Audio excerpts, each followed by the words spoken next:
Hi personal developers, welcome to my YouTube channel. If it is your first time here, yeah, that's it, welcome. If it's not your first time here, hi there, thank you for coming back. Don't forget to like, share and subscribe, okay? Today I bring you a conversation I had with my soul sister Bird Mejia.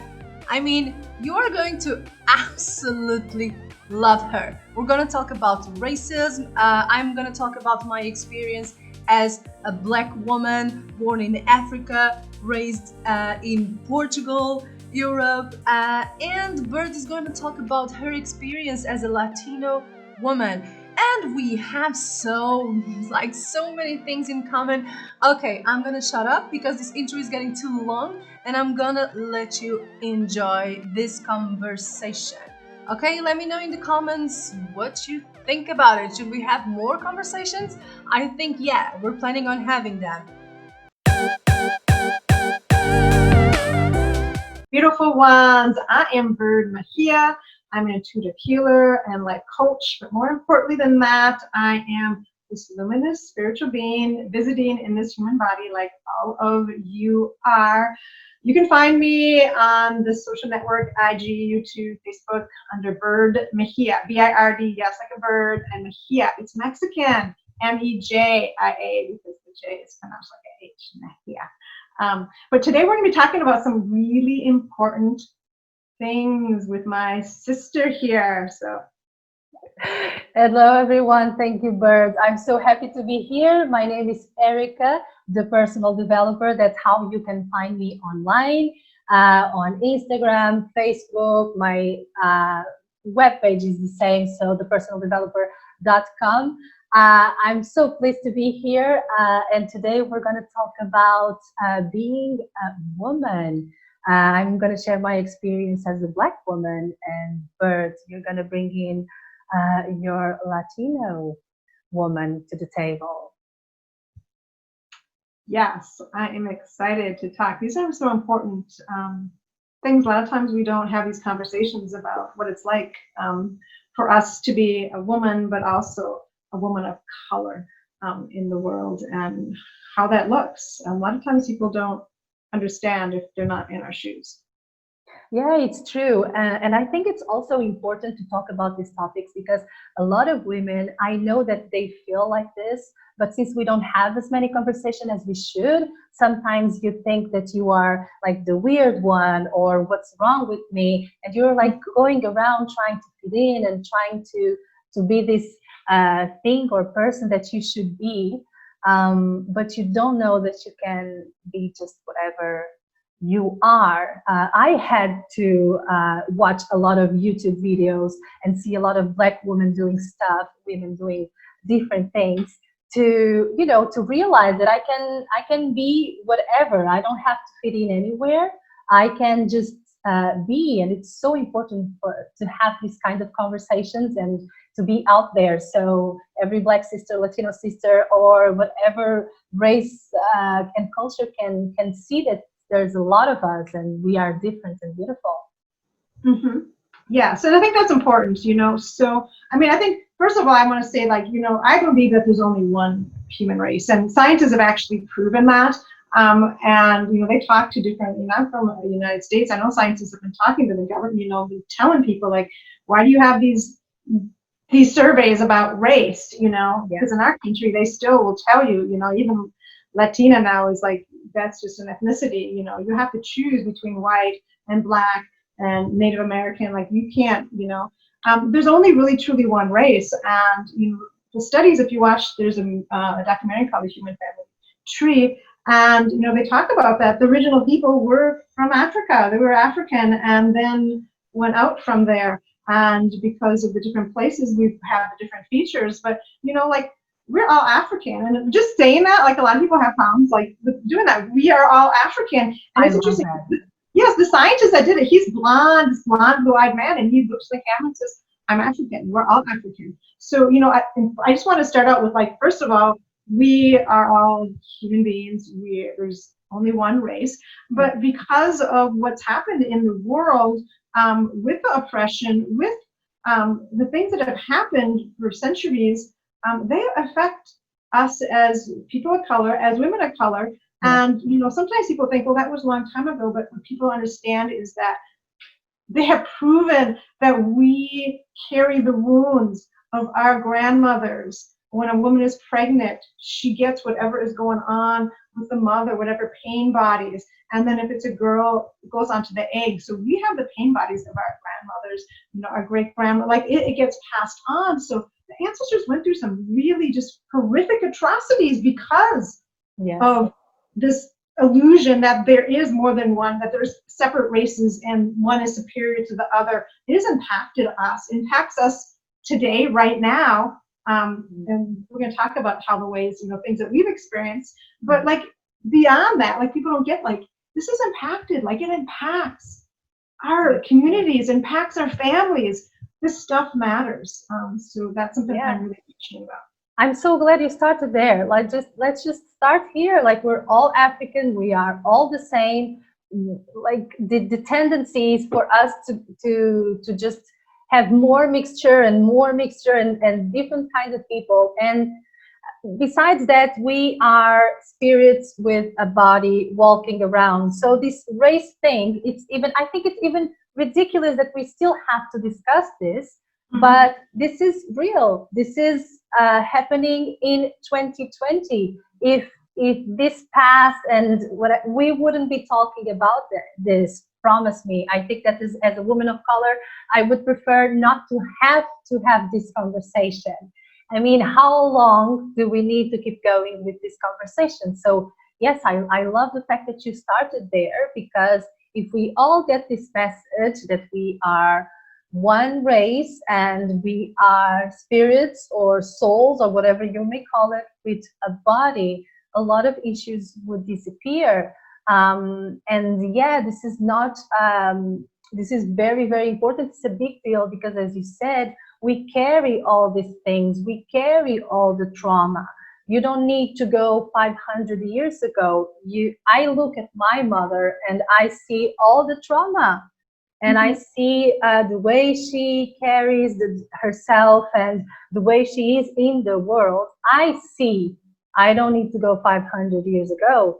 And I see things in my mother. I see it with my sisters and with my girlfriends, the ones who are Black and everything, that this thing is still a thing today, unfortunately. And I think that is so, I think you're so right that it affects our mothers. It affects, it's not just, it comes from the generation, but it's also affected like immediately. And we'll talk about a little bit like how it affected my mother. But like, I think another thing that's important is a lot of times, when I'm talking to, and I'm going to say, I don't even like these terms like white, because we say the word white, like no one's ever the color white. And, white, if you look in the dictionary, it has a really positive connotation, right? It means pure, it means innocent, right? But, people of the European descent, when they're talking about this and they're saying racism's gone, blah, blah, blah. Well, what I don't think they're understanding is that, yes, all of us have experienced things. As women, all women have experienced trauma with being a woman, because we've been living this patriarchal, anti-woman society for such a long thousands of years. All women have been impacted. All human beings have had trauma, but people of color have had that. Plus, we've had the trauma of what has happened to us because of the atrocity, because of the racism. And if instead of coming in there saying, well, I'm not racist, or this happened generations ago, understanding that your brothers and sisters of color, they've experienced in their families the things that your families have experienced, whether they're abused, whether they're, dysfunction, physical, sexual abuse, whatever has happened, our families have experienced that too. But we've also had the added trauma of surviving as people of color and the things that have happened to us and our ancestors. So like so I just want to say, like, my white, quote unquote, white brothers and sisters, like, listen to this and like understand and like just have empathy and say, hey, you know what? I don't know everything. And like have some respect that, hey, they've experienced the things that we've experienced, but they've also experienced things that we don't understand, things that are in their DNA, things, the traumas that were so horrific and atrocious that I have to respect. So I want to just put that out there, because sometimes we get this stuff like, everything's fine now, and you address something and you're the one that's racist. Like, no, I'm not the one that's racist. I'm addressing some things, and I just kind of want to just to gently, kindly, with love say, listen, like we were telling, like there are some things that have happened to families of color, no matter what, whether we are, we're coming from different parts of the world, Eric and I, like, so, some of us are coming from, what's happened to our African ancestors, what's happened to our Native ancestors, what's happened to our Asian ancestors, whatever it is, people of color. And I say about people of color, it's like people that are non-white, right, have gone through horrific atrocities at the hands of the racism and this illusion that one people is superior to another people, that has been indoctrinated, and it's impacted us. So. Yeah, totally. And I love the fact that you said empathy, like have empathy, try to put yourself in our shoes. It's not like it sometimes looks like we are invalidating everything a white person has gone through. No, I mean, everyone in this world has some difficulties, but you have to understand that our experience is different.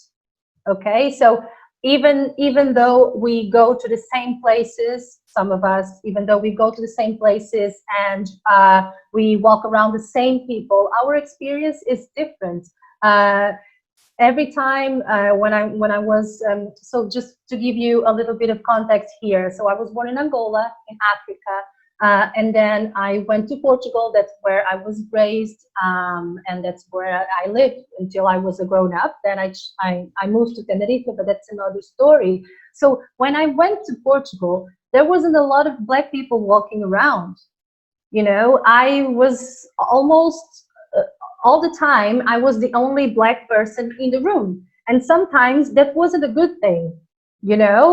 People wouldn't accept me as I am, you know what I mean? And I was being instructed to act in a certain way, to wear my hair in a certain way. I wear my hair like this, I think like since 5 years ago. And it's such a shame because my hair is so beautiful, but I grew up listening that my hair was horrible. So I had my hair cut because it couldn't, my mother couldn't comb it, and then I had to straighten it up so I can look more white and fit in and play with the other kids. But this is like real stuff. It's not like I can ignore. Most of the days I don't even remember that I'm Black because I don't walk around like I'm a white person or a Black person. But in some situations, unfortunately, I have to realize, oh, I'm Black. So in some situations, I have different treatment. And sometimes that means that I have worse treatment than if I had another color. And that's not cool. And that's not all right. It's a little bit sad when I go to the university and I walk around and where are the Black people? What happened? Black people don't want to study? Yes, they want. But there's a difference in here. So I think that's kind of stuff that we need to take a look at. It's not like the whole community of people of color, we don't want to study, we don't want a better life. Like we do want, but then I go to the university, I look around and there are not a lot of Black people around. I go to a psychology congress, I look around and why am I, the only Black person here, and why do I have different treatment? So, I mean, we cannot ignore that. That's real. That's what happens. Right? And yes, and you experience it all the time, the different treatment. People are saying that there's no different treatment, but I know as a sister, like you are experiencing tough stuff. You go into stores sometimes and people are looking at you like, you're going to be stealing this stuff. You're getting all these stereotypes. This is stuff that is still happening today. People think like this is not happening, but it's happening. It impacts us, it impacts our behavior, and it impacted, like, even like, I love how you talk about the hair, like being ashamed of the hair, like your hair's beautiful. But you were taught that, like, I have to have my hair straightened. I have to do this. And, I was the same way, like for a long time, I straightened my hair for a long time. And, so many Latina sisters, a lot of the Latinas that are really prominent out in the world, they have their hair straightened and they have their hair lightened. and it's like they've made it big knowing that, well, if I'm going to be blonde, and that it's the same thing with, my background is I'm from the United States. My mother was born and raised in Mexico. She came to the United States when she was 10. She came to Texas, which is one of the southern states, and her family were greeted with signs that said, at the theaters, no Mexicans, no dogs. And the racism was so great. And the only time my grandparents, my abuelitos, never talked about the racism, the only time they ever mentioned anything was when they talked about it, and they said, oh, it was so bad in Texas, we were treated so badly. So they moved to California, which was somewhat better. But, my mother was put into the school in the kindergarten because she didn't speak any English, thought that she was stupid. So, my mother's way of coping was to dye her hair blonde. Like, if you look at Mexican stations, the TV stations, the telenovelas, you'll see all the actresses, and they're all, so many of them are light skinned and they have their hair blonde. And it's this indoctrination that, we're more beautiful if we look more white. And, in Mexico, there used to be a caste system that was based on the color of the skin and the color of the hair. And the higher up you were, the more prominence you had. And it's still, if you look in the society, you will still see the people in poverty often are darker skin, and the people that are doing well financially are often lighter skin. So like it still plays into the psyche. And I grew up in a all white community, and like I was ashamed in a state in the north called Minnesota, and like it was all blonde, Scandinavian, German growing up, and I grew up ashamed. And like I'm not even very dark, but I used to grow up like thinking, I want my hair, I wish my skin was light like this. Like I don't like that. When I would see a picture of myself and I look a little more white, I would think, oh, that's a pretty picture of me. And then if I got a picture and I look more Mexican, I'd be like, oh, I don't like that one. I was just kind of trying to shove it up. And it wasn't until like I really dealt with and like understood that, I'm ashamed. I've been ashamed of being a woman of color, like all my life. Yeah. And when I dealt with it, it was like I had this big weight on my back that I didn't realize I had, and I stepped into that. And I'm like, what? This is what makes me beautiful. Yeah. Is my, and the same thing. But we are taught, even in society. I mean, so many sisters still, even in Hollywood, are still straightening their hair and wearing weaves. And I know so many Latinos are dyeing their hair blonde still. Like, and everybody has freedom to do, like, to be creative and to express their way they want. But if it's coming from that I'm more beautiful if I wear my hair this way, or I'm more beautiful and it's been indoctrinated, then that's a different thing. And so many of us have been taught that, like, we're more beautiful. I grew up with my mother always saying to me, when are you going to dye your hair blonde? When are you going to dye your hair blonde? And, that's how I was raised. And for me, I choose not to ever dye my hair blonde or lighten it in any way. This is my natural born color, because for me, this is my power. Like, this is the color of my ancestors' hair. And, the people that were oppressed, like, this is the color of the earth. This is my power. Exactly. This is your power. This is your path. This is who you are. This is what the universe gave you. So you have the right, and I mean, you should wear it. Why shouldn't you wear your hair? This is one thing that, like, I was thinking about this like 5 years ago. Why am I not wearing my hair? And it's, as you said, with our mothers and grandmothers, with all the love, they really tried they want our lives to be easier. And so, but they are just, we don't want to hide ourselves anymore. I don't want to hide myself. I shouldn't be ashamed for something that is just basically, my hair. Like, why should I be ashamed of my skin color? Why should I be ashamed of my hair? Especially, it's nothing, we don't choose it. We are born the way we are born. And so why should we shame hair and, I don't know, fat people, skinny people? Why should we shame anything to start with? But it's just sad, and it's the pressure. I feel so free right now, because I'm like, I am gonna be whoever I want to be. If I want tattoos, I will have tattoos. If I want to hair, this idea that Yes. Oh my God, some things that we hear in life, like don't do a tattoo if you're a black person because you can't see the tattoo and stuff like that. Have you heard stuff like that? It's just so crazy. I mean, we can do whatever we want just because it looks different than it looks on light skin. It's, it doesn't mean anything. I mean, it's fine. I really wanted people take from this conversation that they can do whatever we want. I know we started talking about women, but men, women, whatever you are or identify with, just do whatever you want and be who you are, because that's who you are. That's You should just be. As I posted something the other day, do you remember, Bert, about the flower? The flower just is.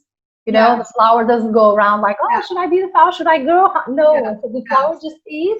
That's how everybody should just be, right? Yes. Then Yes. to to see people and society and try to take that from me, it's just sometimes it's really frustrating. And I'm happy to be in this place where I can just stand up for myself and just do whatever I want. But the pressure is so high. The pressure is very high, and I understand that for some people it may be tough. They can be suffering from bullying right now at work or from their families. Sometimes even black families, sometimes if you are darker, you are bullied inside of your family. Mm-hmm. Yeah. Yes. I mean, It's true. I mean, it is like the hierarchy. A lot of families will have the hierarchy. In the color, people are treated different, even in the communities, because of the skin color, of the look. I just think, like, thank you for talking about, like, even mentioning about, like, someone saying that, you can't have tattooed if it's not going to show up. That's not coming as a compliment. That's coming as, like, some type of negative. Like, where is this stuff coming from? And I would like to point out, I know for me, like, I will have people, and again, like, my white sisters, like, I'm not, like, trying to cut. I just want for understanding, like, people like, well, I love your hair, like, you have such beautiful hair, and I know that you've had the same thing with you, like, why don't you love your hair? I love your skin. Well, I understand that. Or they'll say, like, I have this really straight, awful hair, like, I would give anything to have your hair.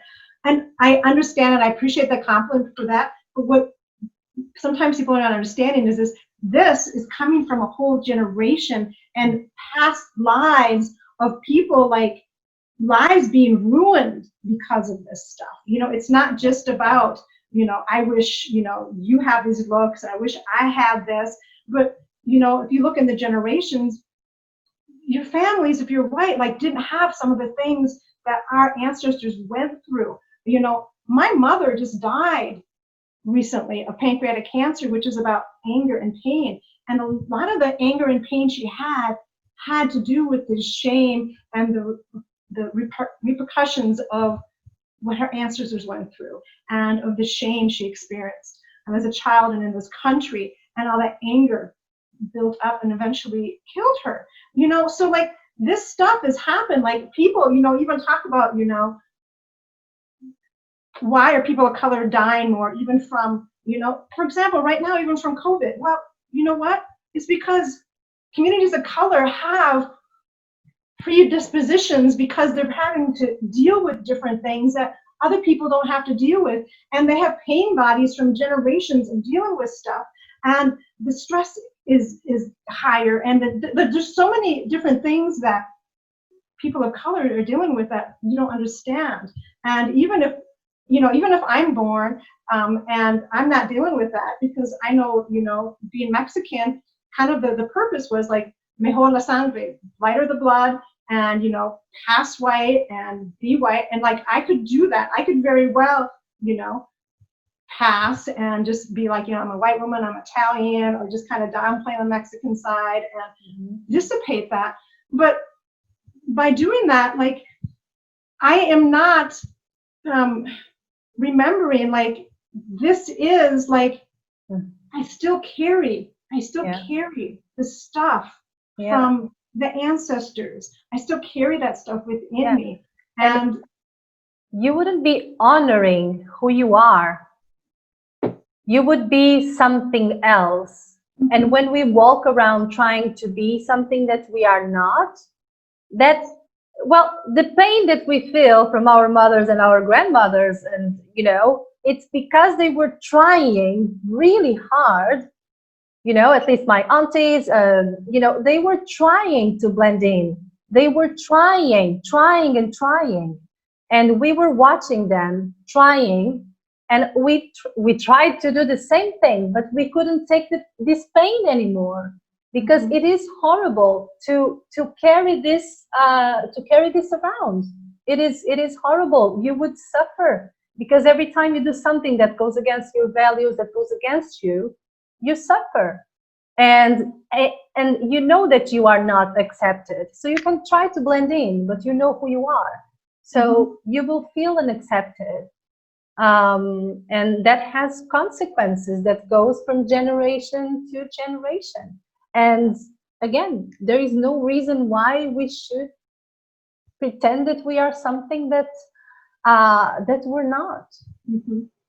Yes, and I think that, I mean, it's so true. I know that's why, like for me, stepping into like just being, being proud about being Latina, and like I just, like I wear this to honor my Native ancestors, because Mexicans, like, people will emphasize that, we got the Spanish blood, and we'll say, well, even in Spain, some of my Spanish blood, like Spaniards, a lot of Spaniards are darker because of the Moor. They have the African blood with the Moor, right? I mean, like that is a thing, like people want to talk about, but my mother had a lot of Native blood, this was the Native from Mexico, so like I honor that, I had this, some blood that was the curanderas. It was the Native that had been on the earth and the land in Mexico for thousands of years. Like I honor that, thank you. And I know that they were like decimated in so many ways, and the men were castrated in so many ways.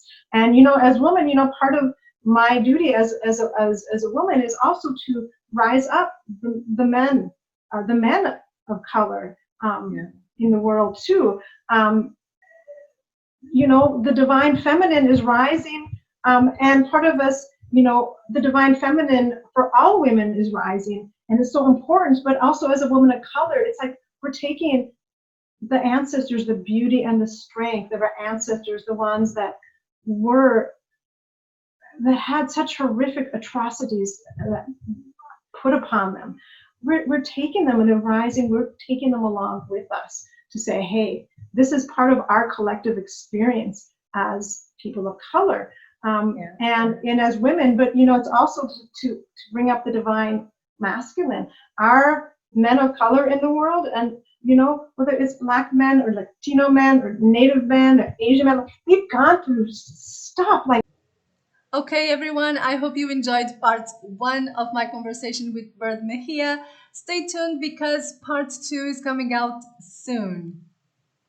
Hi personal developer, thank you so much for watching this video. If you enjoyed it, like, subscribe to my channel and share it with someone you love. And also don't forget to activate the notifications so you don't miss a thing. There's a new video coming every Wednesday and Friday. There's another thing I don't want you to forget. You can be the boss of your brain. Yes, you can. See you next time.